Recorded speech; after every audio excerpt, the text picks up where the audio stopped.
Zambia, Mheshimiwa Hakainde Hichilema, ambaye amekuja kwa ziara rasmi ya kiserikali. Tulimpokea na tumeanza naye mazungumzo. Katika mazungumzo yetu tulianza kwa kusemeshana kwamba Tanzania na Zambia ni nchi ambazo zilikuwa karibu sana, ni nchi ambazo zilikuwa zina urafiki mkubwa na undugu. Mbali ya urafiki, wazee wetu Julius Kambarage Nyerere hayati na hayati Mzee Kaunda walituwekea misingi mizuri sana ya ushirikiano, lakini wazee hawa ndio walioshirikiana kuleta ukombozi wa kusini mwa bara la Afrika. Lakini kwa upande wao katika nchi zetu mbili wakatuanzishia mambo ambayo walitaka yadumu milele na yatuunganishe. Sisi tulioachiwa na mabadiliko mbalimbali ya kiuchumi na kisiasa kwenye ulimwengu yametufanya kidogo tumetengeneza umbali baina yetu, na kwa maana hiyo tumekubaliana na ndugu yangu Hichilema kwamba turudishe ule udugu kama tulivyoachwa na wazazi wetu. Lakini katika kurudisha udugu tukaangalia maeneo yote ambayo yatatufanya turudi. Kwanza tukaangalia uhusiano wa kisiasa. Tukasema nchi zetu kwa yoyote yale yaliyotokea, lakini lazima turudi sisi kama viongozi wa nchi tuwaongoze watu wetu waelewane vizuri. Lakini la pili tukazungumza suala la usalama wa nchi zetu. Tumeangalia kwenye ukanda huu mambo yanayotokea, ugaidi na mambo mengine kadhaa. Tukasema turudi tuwe na ushirikiano mkubwa kwenye mambo ya usalama wa nchi zetu. Lakini pia tukaangalia hali ya uchumi, tukatizama nyuma na kuona miundombinu tulioachiwa na wazee wetu. Tazara na Tazama pipeline tumezifikisha wapi? Leo Tazara haihudumii vyema nchi zetu mbili. Tazama pipeline lengo lake lililoanzishiwa na inavyofanya leo ni tofauti. Kwa tumekubaliana tutupe macho huko pia. Tuboreshe Tazara kama tunaifanyia marekebisho reli iliyopo, lakini tukakubaliana kwamba kwa dunia ya leo reli ni SGR. Kwa tumekubaliana kuwa na mradi wa pamoja, tutafute fedha pamoja kupitia PPP, ushirikiano na sekta binafsi, pengine na wenzetu marafiki waliotujengea hiyo reli, tuone jinsi tutakavyoweza kuiboresha kwenye kiwango cha SGR. Lakini tukatupia macho kwenye Tazama, kasema madhumuni ya Tazama ni kwamba lile bomba lilikuwa linapeleka mafuta kwenye refinery, yanakuwa refined ndio yanauzwa. Lakini lengo lile sasa limeshuka kwa kiasi kikubwa.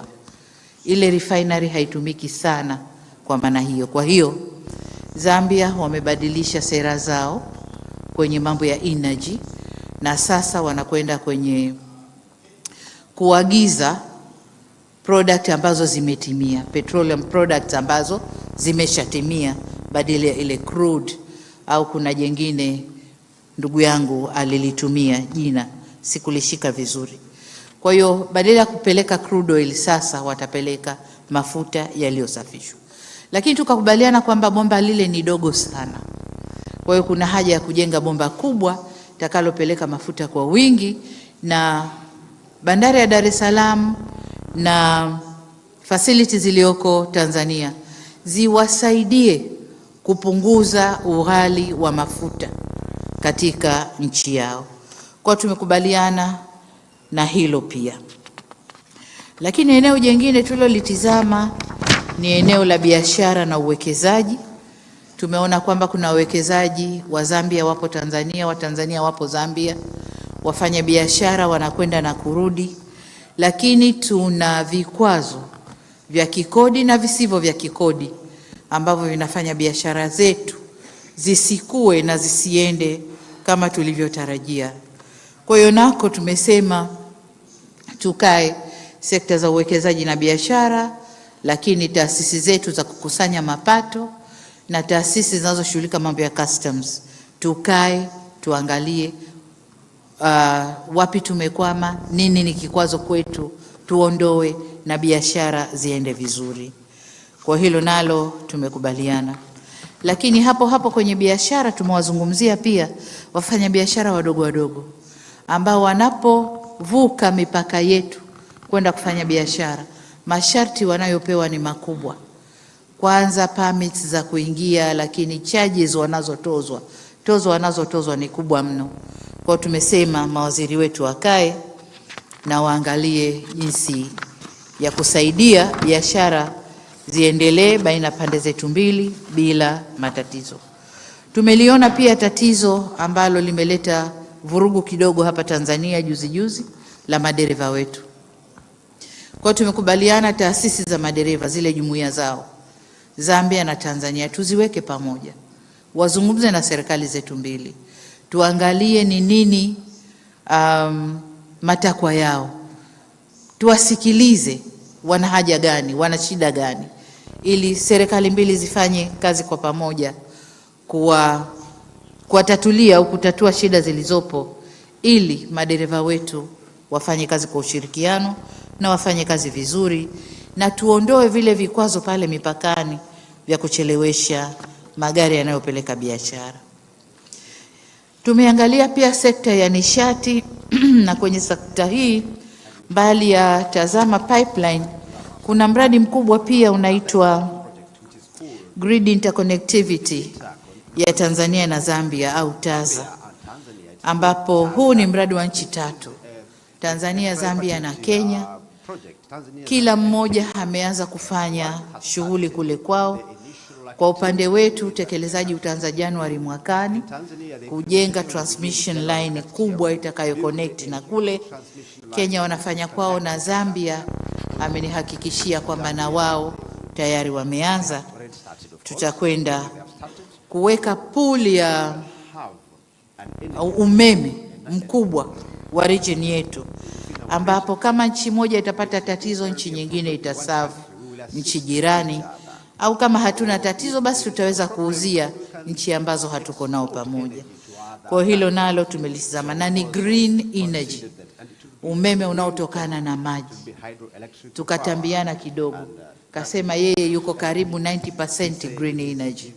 Nikamwambia na mimi by 2024 nitakuwa 80% na green energy. Nikimaliza Ruhuji na Rumakali nitakuwa almost 100%. Lakini gesi pia nayo tukiconvert tunahesabu ni nini? Green energy. So we are moving. I'll catch you my brother. So hayo ndio tumezungumza kwa upande wa energy, lakini pia tukagusia mambo ya kilimo. Mambo ya kilimo kwamba sisi wote ni wazalishaji wa soya. Soko letu ni moja, China. Huko nyuma tulikuwa tunachukua soya Zambia, tunachanganya na yetu tunapeleka, lakini Wachina wamegundua kwamba Zambia ni wazalishaji wakubwa wa soya, kwa hiyo wamefungua soko moja kwa moja Zambia. Tumekubaliana tusishindane, lakini tuongezeane, tuongeze uzalishaji. Wenzetu ni mabingwa, wameendelea kidogo, wana mbegu nzuri. Tumezungumza na nikawaambia kwamba inapokuja masuala ya mbegu mnatutoza pesa nyingi sana, mnatupiga sana. Akanambia basi let's talk, tuuziane kwa bei ya kirafiki na bei ya kindugu. Kwa hiyo mawaziri wetu watakutana na watazungumza. Kwenye kilimo wenzetu mbegu zao ni nzuri mno, tunanunua mbegu nyingi kutoka kwao, ni kwa sababu ya bei tunakuwa na limitation. Nadhani tutawekeana mpangilio ambao kama pesa yetu imepwaya kidogo, basi watupe mbegu tuwalipe baadaye. Hayo mawaziri wetu watakuja kuzungumza. Mambo ya mipakani nimeshazungumza, lakini jingine ambalo tumezungumza ni Joint Permanent Commission ile tume yetu ambayo inazungumza mambo ya nchi mbili na kama kuna matatizo yazungumzwe yanyoshwe alafu twende. Imekutana mara ya mwisho 2016. Sasa tumewataka mawaziri wa mambo ya nje wafanye kazi haraka, wakutane haraka inavyowezekana ili haya tulioyazungumza yaanze kufanyiwa kazi. Sasa nisimalize yote, mwenzangu naye anataka kueleza, lakini ataongezea pale ambapo mimi nimeachia, lakini kwa ujumla tumekubaliana kufanya kazi kwa pamoja, na kama mmoja ana soko la kingine basi amwambie mwenziwe soko liko hapa. Sisi leo tumeofa soko la nyama, beef, lakini pia mbuzi na kondoo. Tuna soko kubwa tumelipata Saudi Arabia. Sisi pekee yetu Tanzania kwa wakati huu hatuwezi kutimiza mahitaji yao. Tumewaalika wenzetu waje, tufanye mpango wa pamoja, twende tukalitumie hilo soko. Na vivyo hivyo masoko mengine tutakayopata baina yao na sisi. Lakini kubwa tulilolihimiza, mawaziri wetu sasa wakaze buti na watembee. Wakaze buti na watembee, kwa sababu hawa walikuwa wala hawajuani wala hawaongei. Kwa hiyo sasa waongee, wajuane, lakini sio mawaziri tu, hata heads of security services na wenyewe inabidi waongee, watambuane na tujue wapi tunaweza tukafanya kazi pamoja. Having said that, my brother, it's your turn. And I think you have followed what I've said. Thank you. Thank you. Please take your seats. Thank you very much. Just to thank the President of Tanzania, United Republic of Tanzania, for her message, and really, which is almost holistic, captures fundamentally what we discussed. But because this is a press briefing, just to step aside a little bit, thank the President, ministers, host ministers, but also visiting ministers and the staff of the two countries.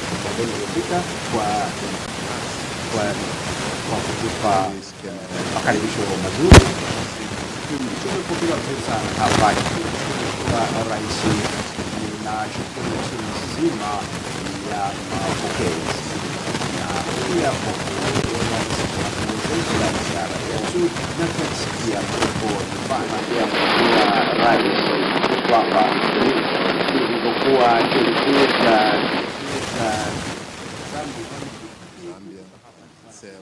So this was a familiar place. I even got on to the Tazara train a couple of times, because that's all I could afford to get on a train to come to Dar es Salaam. So fantastic. It's really nice to be here, President, and once more, thank you for the things you've said. I think the President has really covered most of the issues, and all I want to do is either, emphasize certain points, or indeed just angle the same point from but by and large, that we, two countries, are bonded together by history. I think that's important. Bonded together. We are the generation alive today. We are the generation bestowed with running public offices in Tanzania, in Zambia. But we have a heritage. We have relationships that were built before us. And it's our duty to nurse, to water these relationships. Political relationships, KK, Nyerere. By the way, President, we have a lot of people in Zambia named Nyerere, named Julius, named Gambaraje, because of that twin relationship between KK and President Nyerere. So I think we really have a duty to carry on that journey that our visionary leaders, independence leaders, freedom struggle leaders, independence leaders that caved for us, for both our countries. And over time, we've had successive presidents here in Tanzania, we've had successive presidents in Zambia. And I think this generation of leaders, the two of us, my sister and I, my sister and I, have agreed to reinvigorate these relationships and really leverage on them. Essentially leverage on them, meaning that we must maximize the benefits that we derive from this foundation that our leaders invested so much at the time. Most of you may not remember, those who are younger, the liberation struggle in Southern Africa was led by these two countries in terms of hosting liberation struggle, fighters. ANC was headquartered here, the South African ANC, and then moved the headquarters to Lusaka from here. So we all have this heritage that is so incredible and must be utilized to the full. So there goes for cultural relationships as well.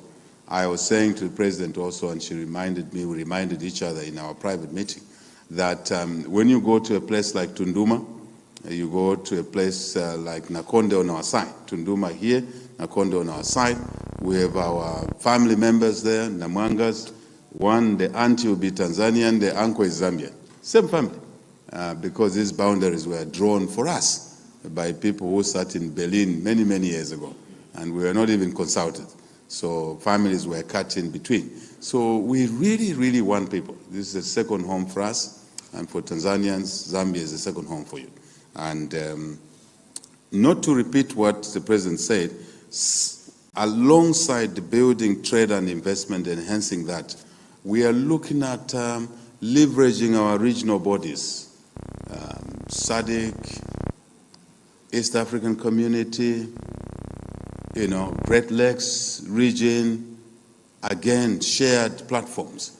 The two countries would like to maximize the benefits that accrue from these relationships that we have.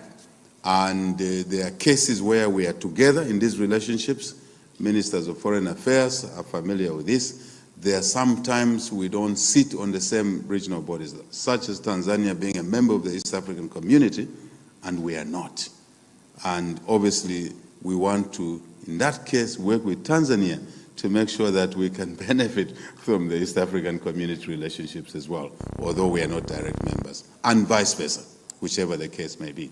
And also at a multilateral level, African Union, United Nations, we would like to work closely together.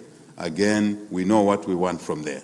What we want is to get the best of both worlds, so to say, to benefit Tanzanians, to benefit Zambians. We are elected into office. We are not monarchs. We get elected into office, and we have to deliver for our people.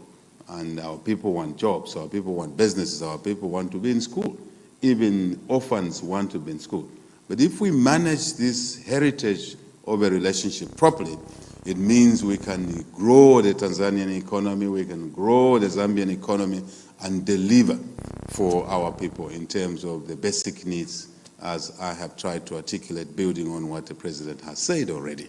And essentially also, one asset that I want to emphasize that we share, not just the two of us, but also with other countries, Congo, Burundi, is Lake Tanganyika, so that we work together on that lake to maximize the value that lake can deliver to both our peoples, both our countries, the ports around there, modernization, but also the badges, the transport badges, so that we can harmonize the regulatory frameworks, we can harmonize the fiscal side, the taxation side, around the operation of our common facility, which we dearly love so much. And again, maximize the benefits that we derive from there. I did indicate to the president, and she was gracious. We held it away from the ministers there, but we can say it now because the media will carry it broader and deeper. The issue of the mining sector, that Tanzania has done very well in bringing artisanal miners, let's call it that, small miners, arranging them properly, transiting them away from illegal miners to legal miners, and also creating opportunities for those of our people who need the governmental support more than most of the people seated in this room. And so the licensing part, but also the order. Because if you don't organize mining in that level and it's chaotic, it can breed extremism as well. It can finance things that you don't want to finance, to be honest. And so my team will be sitting down. In fact, my Minister of Mines was here. I reminded the President. Maybe he didn't announce his presence properly. He could have sneaked in here. But he was here to understand really how you have organized the mining sector, small-scale miners. And I'm told there are millions of Tanzanians who are involved in the artisanal mining, but providing them with the technical skills, providing them with the financial support, providing them with, more importantly, the off-take market into the processors. And I think that's what we, again, can learn from each other. We have quite a bit of gold, Madam. Before we were told we didn't have gold, all of a sudden there's gold everywhere across our country. So we want to learn from you and organize ourselves properly. So those are some of the benefits of working together closely. I can go on. We have assets around here. She talked about that. Again, the twin brothers, KK and Nyerere, created certain opportunities for each other because they were visionary. We are land linked. We don't want, Madam President, my sister, to keep on being reminded that we are landlocked. We are land linked. But the two leaders were visionary because they understood the mutuality of their locations and the assets she talked about, Tazama, but also the port assets that we like to work on again for mutual good, including Mutwara. Am I pronouncing it correctly? Yes. Yeah, Mutwara there. So where we would like to, I think some of my colleagues sooner or later will visit those areas. And I think by and large, President, you have covered it very well. And I could have easily sat there and said, as she has said, I agree. I agree. And truly you have covered it very well, as you said it. The only little issue that I want to raise here is to do with the way of working. Because we created a gap for some reason, and the two of us don't accept whatever that reason or reasons were, that somehow we stayed a little bit apart. Zambia and Tanzania cannot stay apart for a day. So we will work in a structured way so that we are interacting every day. Some of our people will be interacting every day. Is that true? Yes. Tunduma and Konde is every minute they're interacting with each other. On that lake Tanganyika, it's every minute they're interacting with each other. And if they don't interact with each other properly, they'll start harming each other. That's not what we want. We want them to love each other, to support each other in a structure. So we will have a structured way of working going forward. Ministers, first led by the two of us, and the ministers such that we'll be working, interacting daily, monthly, every year, and all the years. Because that's where it is. That's the way God placed us as one people, sharing land, sharing so many things that has already been articulated. But in a structured way such that when we have a piece of work or pieces of work to be done, they will be stratified. They will be isolated. This is the work we need to do to resolve or to enhance what we do, be it trade, be it consolidating our products into markets that demand them, or value addition, or whatever. This is what we want to do. These are the things that need to be unlocked. And when should they be unlocked? By who? And they will be watching. We will be in a good position to watch.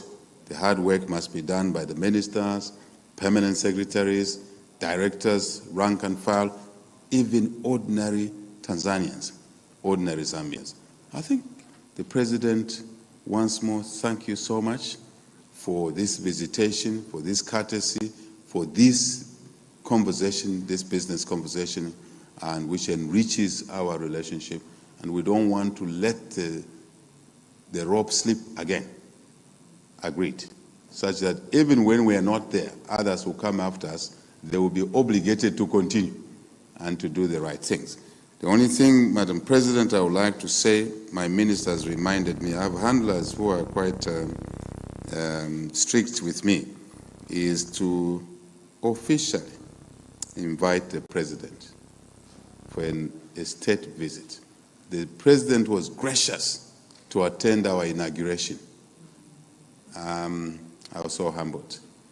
But when she settles down, when the two ministers can lead us into this, we would like to pay back this gesture, this hospitality, by hosting my sister, the President of Tanzania.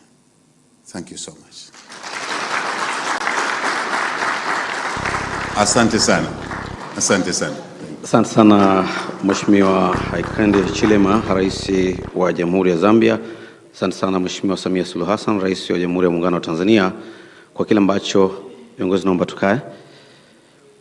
Kwa kile ambacho mmeweza kueleza vyombo vya habari kutoka hapa nchini na wale wenzetu kutoka Zambia, na muda mfupi Mheshimiwa Marais mtashuhudia utiwaji saini wa mikataba mitatu, ambapo nimeelezwa mikataba miwili itahusiana na masuala ya ulinzi na mkataba mmoja utahusiana na masuala ya utamaduni na sanaa.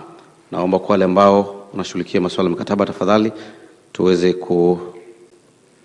na mikataba hiyo itasainiwa na mawaziri wa mambo ya nje wa Tanzania na yule waziri wa mambo ya nje wa Zambia. Asanteni.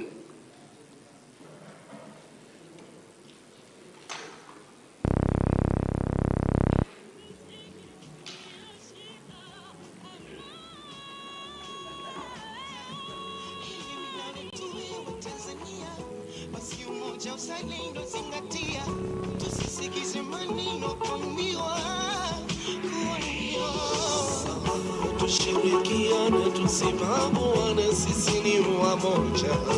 Udumuni na hakika ni juu yetu. Wachache wanatuzingua, kutumia siasa kutusumbua. Tusiache kuwakumbusha umuhimu wa Tanzania. Mimi ni sehemu ya moja wetu. Udumu na hakika ni juu yetu, yetu. Wachache wanatuzingua, kutumia siasa kutusumbua. Tusiache kuwakumbusha umuhimu wa Tanzania. Lugha moja, kabila 120. Hii ni hoja, utu, utamaduni na kujiamini. Hekima, busara, bahari ya juu vinahitajika kulinda muungano. Sisi wamoja, wikipitu. Familia moja, wikipitu. Sini baba moja, mama mbali mbali. Hivyo ni damu moja, shetani kaa mbali. Bendera moja la rangi mbali mbali. Shetani kaa mbali. Shetani kaa mbali.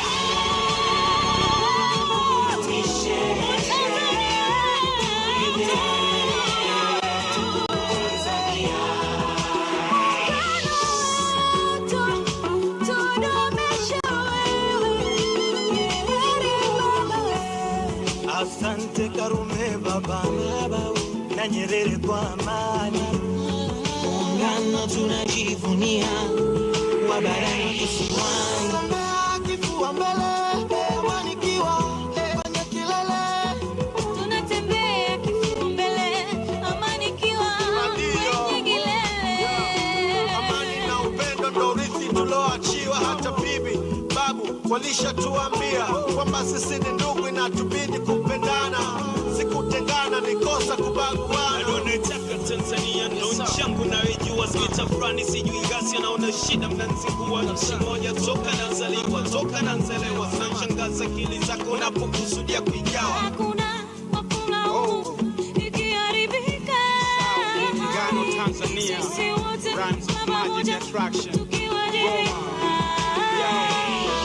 Nadhuru kwenye kaburi la babu yendo analia, nyeusi itakuwa nyekundu bendera ya Tanzania. Wasisi wakitoa machozi, umekufuru dunia. Oh my God, hivi mnafuata wosia waloto.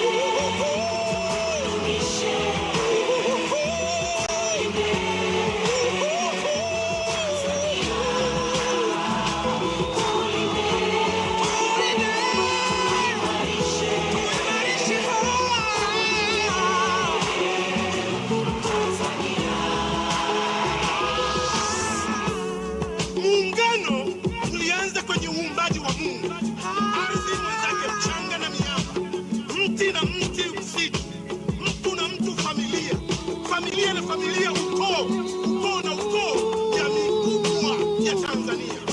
Tanzania wetu ni muungano wetu. Neno ningejua siku zote mwisho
Mheshimiwa Rais, kama nilivyotambulisha awali kwamba mikataba hiyo ni mikataba mitatu, ambapo mikataba miwili inahusiana na masuala ya ulinzi na mkataba mmoja ni masuala ya sanaa na utamaduni, na sasa ndio wanabadilishana mikataba hiyo na kuionyesha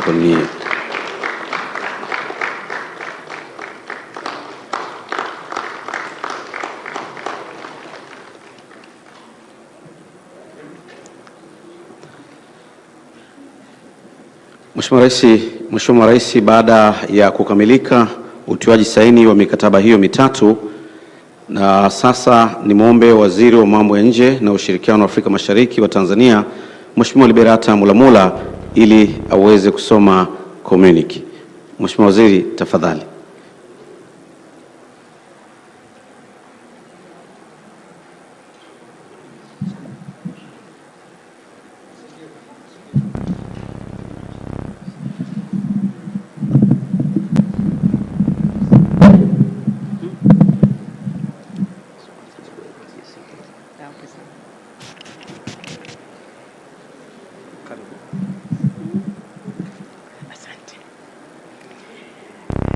Your Excellency,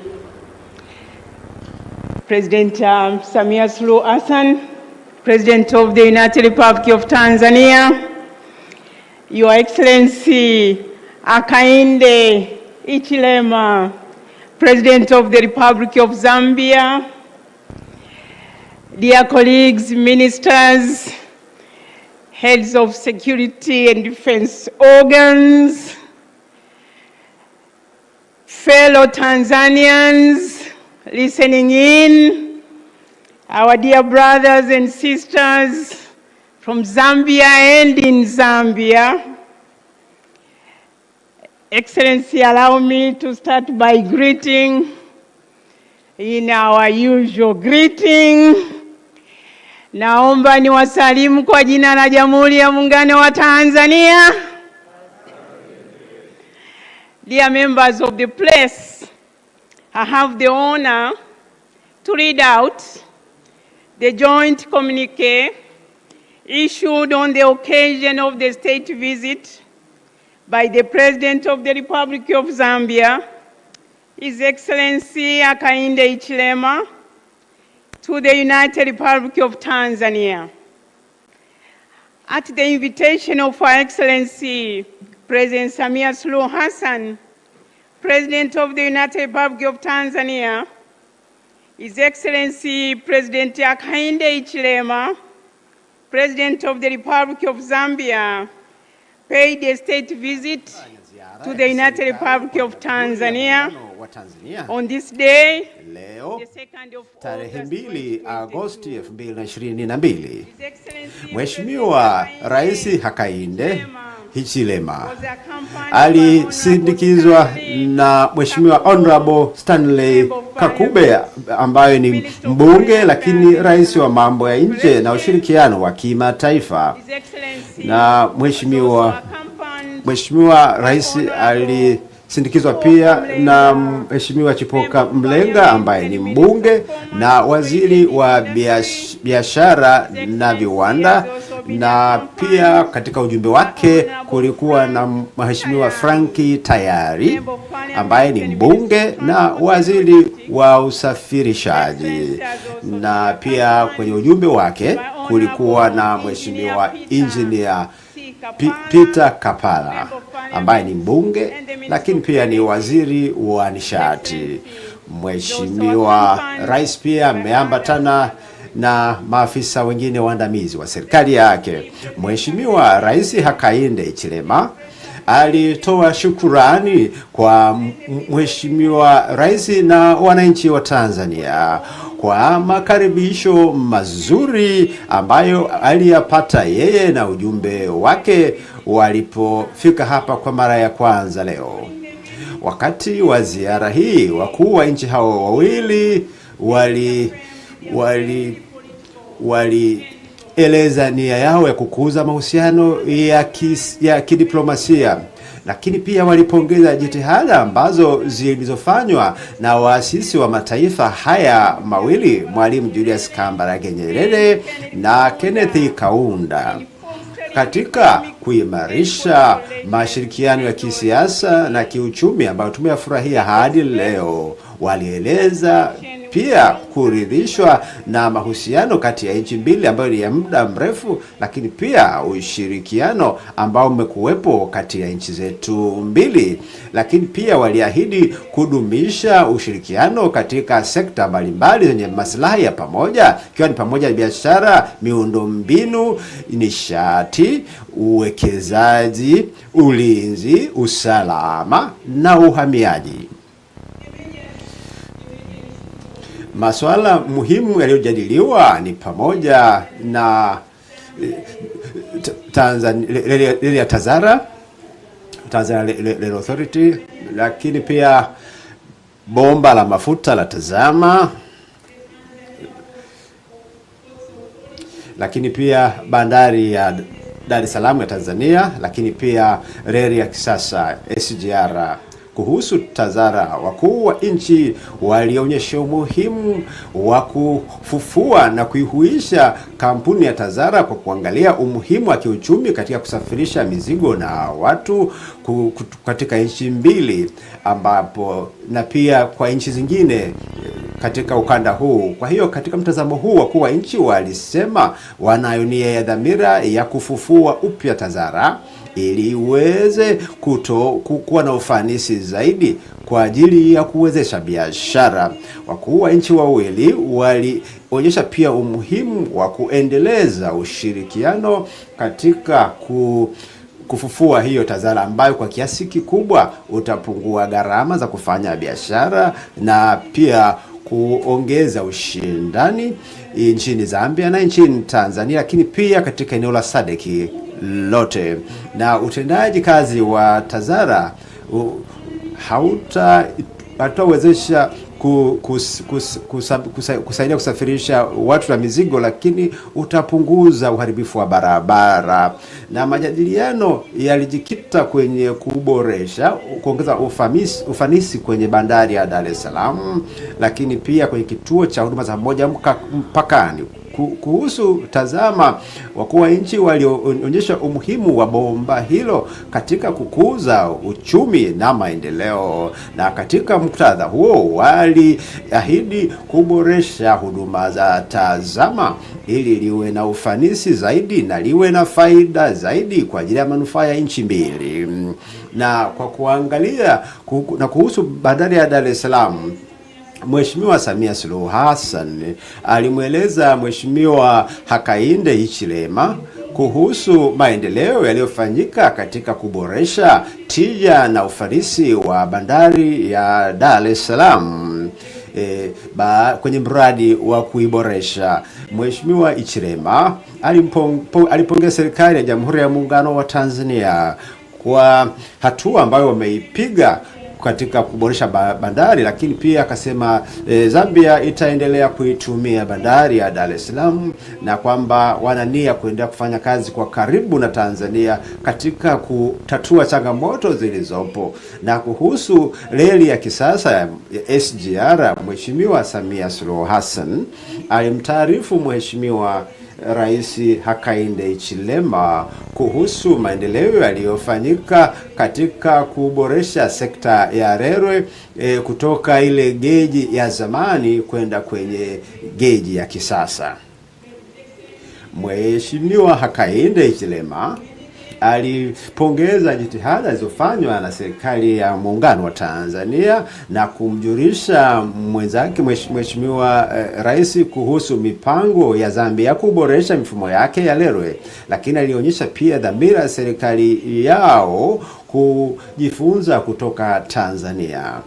Wakuu hao wa nchi wawili walishuhudia kusainiwa kwa mikataba mitatu.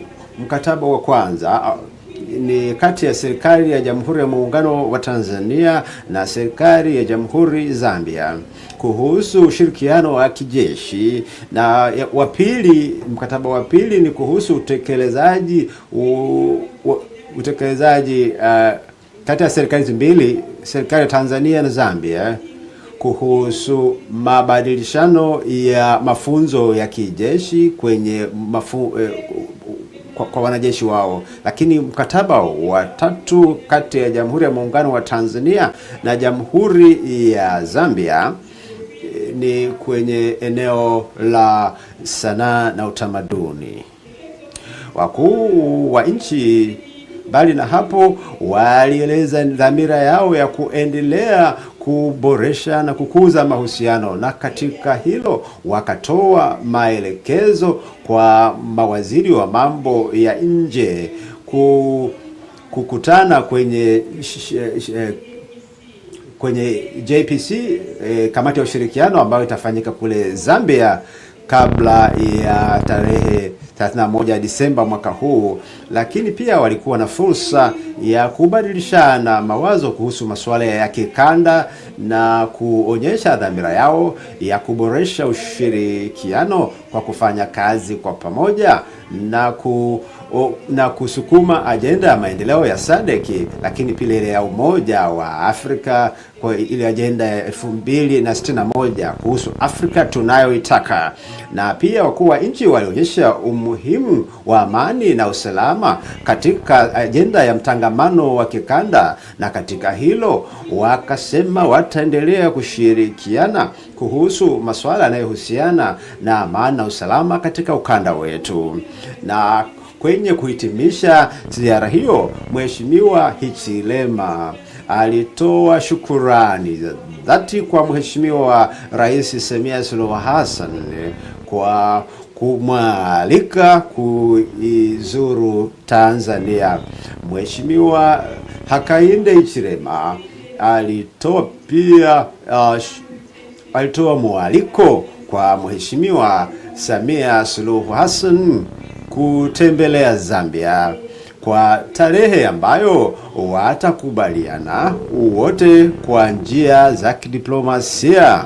Waheshimiwa maraisi, maazimio haya yatasainiwa leo hapa Dar es Salaam, Ikulu ya Dar es Salaam, hii siku ya tarehe 2 Agosti 2022. Waheshimiwa maraisi,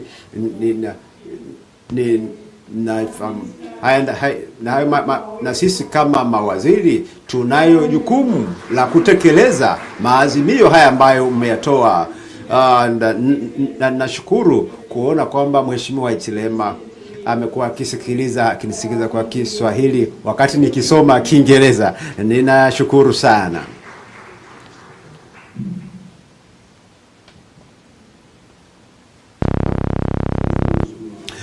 Thank you, Honorable Minister for Foreign Affairs, East African Cooperation Ambassador kwa joint communique ambao umesoma hivi punde.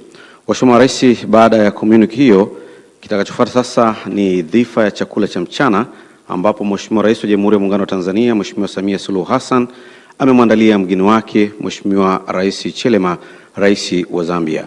Mheshimiwa Rais, sasa tuombe kwa ruhusu ili kuweza kuelekea katika eneo ambalo mlioandaliwa, na baadaye viongozi nitawaelekeza katika eneo ambapo chakula hicho cha mchana kitakuwepo, na baadaye marais wataungana nasi. Asanteni.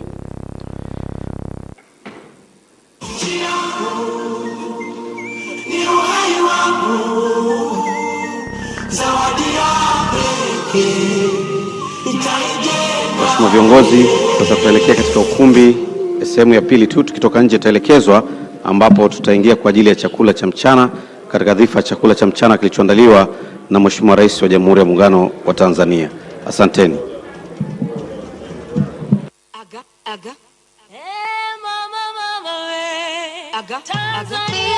Yesu, nimepigwa faini sababu ya bima kuisha. Hukunikumbusha, lazima unirudishie hii faini. Pole, ila nilikukumbusha kwa SMS. Itakuwa network yako mbovu. Unanilaumu bure. Wewe Mateso, kitambi chako hakiishiwi visingizio. Uzembe wako isiwe kero kwangu. Nahitaji bima sasa hivi. Jioni hii niko mbali. Inaweza kuwa ngumu. Au tufanye kesho. Mama, tusimsubiri atatuchelewesha. Acha nikununulie bima sasa hivi kwenye WhatsApp tuondoke. Kwenye WhatsApp hii? Yes. Si unaela kwenye simu? Ndiyo, za kutosha. Inaniambia niweke namba ya siri. Salome, una uhakika niendelee? Endelea. Tumia bima pap kwa kupiga *150*51 au kwa WhatsApp 0764166066 ujipatie bima. Kweli penye nia kuna njia. Nimeipata bima inasomeka halali. Kwa ujanja huu, isijekaa umechukua pesa zangu. Mama jamani, kuna shida mwanao kufurahia raha yako kidogo? Bima pap. Urahisi wa maisha.